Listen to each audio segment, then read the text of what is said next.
believe this season should not have aired at all.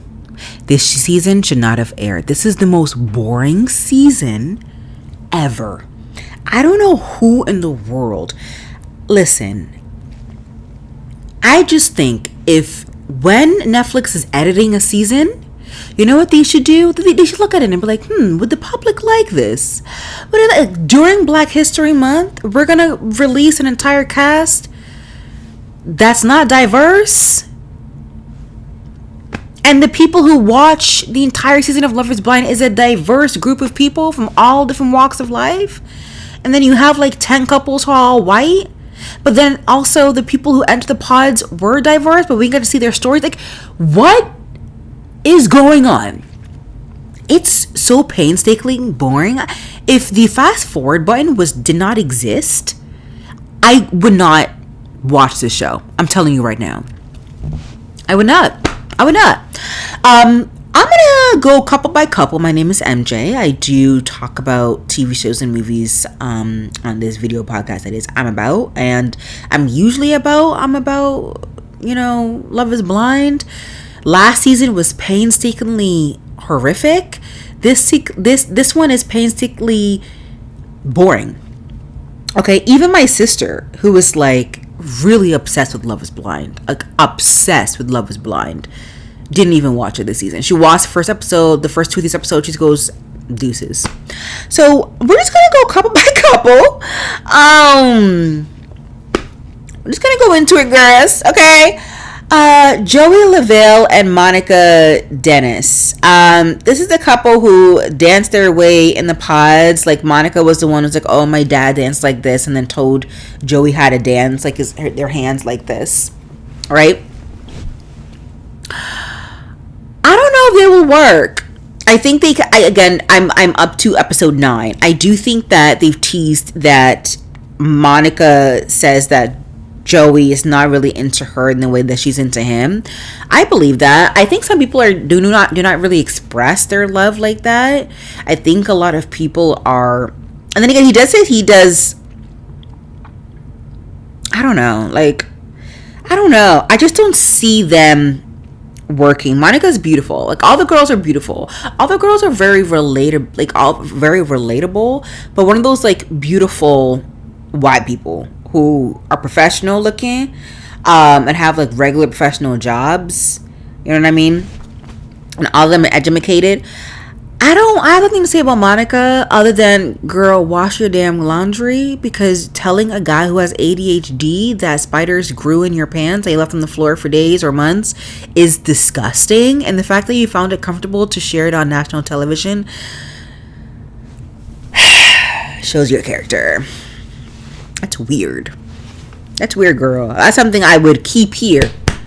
I would not share it to anybody else in the world. Thanks. Now we know a fun fact about you. I don't know. I do agree that Joey isn't as in love with Monica as Monica isn't with Joey. I don't know where that goes. I don't know if they're ever going to get married. I don't know much about them. I love how Monica's sister grills Monica and be like, "Is this good for you?" But all their family is like that, though. They're all like that. I like that, because everybody knows what Love is Blind is.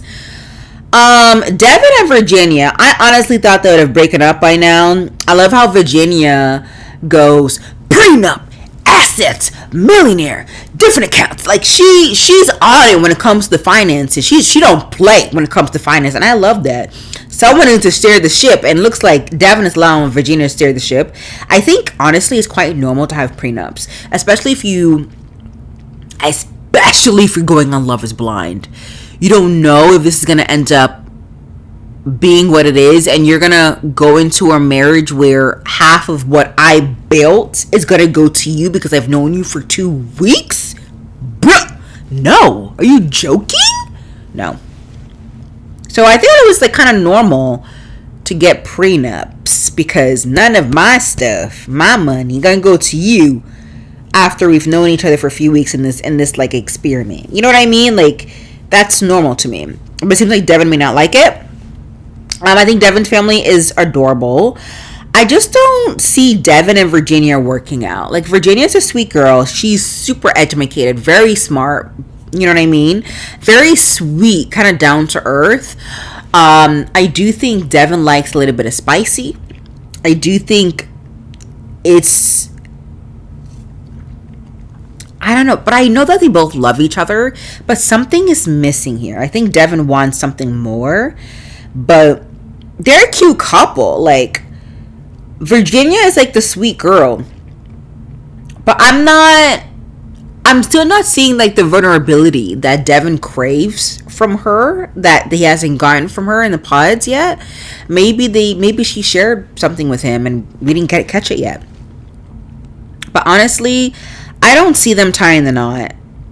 And I think the prenup would be a thing, but honestly, isn't that kind of normal? Like, I want my assets to be protected before we go into this marriage. Like, that makes perfect sense, especially when you could say no at the altar in the next 24 hours. Like, I don't, makes sense to me. I don't know how you can be overdose on Advil and Tylenol. Actually, no, I don't know why I said that. People are saying that I don't know how you can you can overdose on Tylenol and Advil, and you can. If you take too much, you can. It's like a high. It's like a marijuana high, like weed high, I think. So it's a high you get. So you can overdose on it, and it's not healthy. So I don't know why people are making fun of him. It is a thing. You shouldn't be taking 20, 25, 30 Tylenol Advils a day. Ben and Sarah. Ben, it seems like it's hiding something for Sarah. But I love Sarah because she's my social justice warrior. She's the one who's like hashtag Black Lives. She's the one who like really cares for marginalized groups. And I really do like Sarah. But again, I don't know why they haven't had a conversation about that yet. Like, that's really important for Sarah. Of course, there'll be a moment in time in the future where that will come into play. And if Ben doesn't act correct, Sarah's going to go deuces. There will be a time that would be tested. Your alliances will be tested. We haven't had that conversation yet between Ben and Sarah about, this is what I truly believe in. Do you believe in that? This is what I would do in this situation. Would you actually do that? That made actually no sense to me as to why that conversation hasn't been brought up yet, especially when that was kind of like a deal breaker for Sarah if Ben didn't know any of the social justice causes, especially George Floyd, something that happened in your backyard. You have no knowledge of that, which is actually the strangest thing on the face of the planet. I'm sorry. So I'm looking at Ben and Sarah. Like, Sarah, I don't know why she likes Ben. I don't know why. Of course, I know why Ben likes Sarah. Ben is probably like, oh my God, she's smart. She's gorgeous. She's funny. She's sweet. She's that, like, and like the whole Ben could have dated a girl from this girl on TikTok that I actually watch her videos. I don't really know what's going on with that. I do think Ben is probably lying. But for a girl to come on TikTok and say, like, I've been hurt by this guy who's on Love is Blind, I'm hoping that the pain that she's specifically experiencing is specifically in regards to very severe harm. Like, it cannot be because of ghosting. So I'm on Sarah again. I'm with Sarah. When it comes to, okay, Sarah, okay, Ben, like, why have you hurt this girl? You know what I mean? Like, these couples are very, like, girl, boy next door. Like, I can see them being in my college class, graduating class, you know? My favorite couple is Daniel and Taylor. I love Daniel and Taylor. I got upset in the beginning when Taylor wanted to break up Daniel just because he saw her on Instagram. I'm like, girl, you're acting insane. So I'm really happy that didn't happen. But Daniel and Taylor look absolutely adorable. And I can see this relationship definitely going really far because both of their parents have met. They both met each other's families. And that's a very serious couple. You know, that's a very serious couple. And Daniel worships the ground that Taylor walks on. Daniel wakes up every day and be like, oh my God, I can't believe I'm getting married to this gorgeous bombshell. And I love both of them. I love Taylor and I like Daniel. I call Taylor my one-eyed girl because she says that she only drives with one eye. Don't know why she would disclose that on national television, but okay. Oh my God, Mr. Bravo, David. I call David Mr. Bravo. There's something wrong with this man. There's something wrong with this man. There's something wrong with this man. David Bedinberg and Lauren O'Brien. And Lauren seems like a girl I've met many times over. Okay? David is a psycho. And I don't know why Lauren is staying with him. Okay. Who cares if I had a relationship before the pod? It didn't work out. Either if it's a fling, relationship with benefits, or if it was serious, who cares? The woman that's with you, David, is telling you that it's over. It did not work out. Not only is she honest with him, he constantly doesn't believe her, which to me, red flag. Red flag. Your partner that you're about to marry next week, you don't trust her. You don't trust her because you think that you are in a relationship with you think that she's in a relationship with this random guy. But she's telling you that she's not. And he's constantly making her cry because he doesn't believe her. And he would rather believe his sister, which we haven't met. His sister has so much screen time on this damn show. I really hope we meet the sister. The sister, which we haven't met. The so-called friends are running their damn mouth that apparently Mr. Bravo, David, is believing. But not the girl that you want to marry and that you're in love with. To me, he's just finding ways out to get the hell out of here. I don't think he's in love with her. I think he's the type of woman that I think his sister wants him to marry, that he thinks that he should marry, but he's not in love with her as a person. I think he's in love with the idea of her. He keeps saying I love you, but he doesn't act as a person who's in love with her. And she can feel it. She's in love with him. But I caught this from the honeymoon stage. David is a psycho. Like, who turns to their fiance and be like, how would he feel like if I was texting Molly, texting the girl from the pods?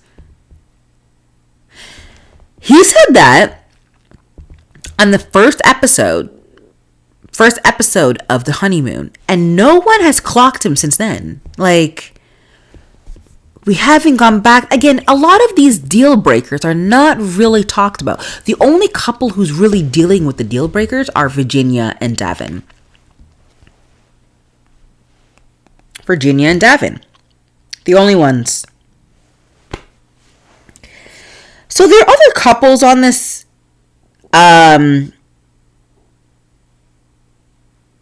thing. Brian Sumption and Kyle Shiluk. This girl's outfit, I hate it. Like, what is that?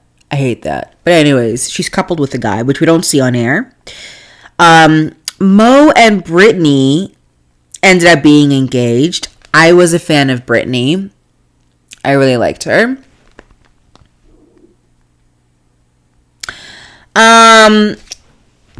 This was a season that I think they should not have aired. I don't know. And I do think that only one marriage is probably going to happen, come out of all of this, honestly. What a waste of my time. I'm telling you. You don't have to watch this season, but you are. But okay. But if you are, we watch it together, girls. And I will give my recap. I don't know if I'm going to release this, or I'm going to add this with my reunion and just add the two videos together, because I don't know. But anyways, I'll see you guys in the next video. I have no hopes for the episodes I will drop. We'll see. Stay safe out there. Don't forget to subscribe. Love ya. Bye.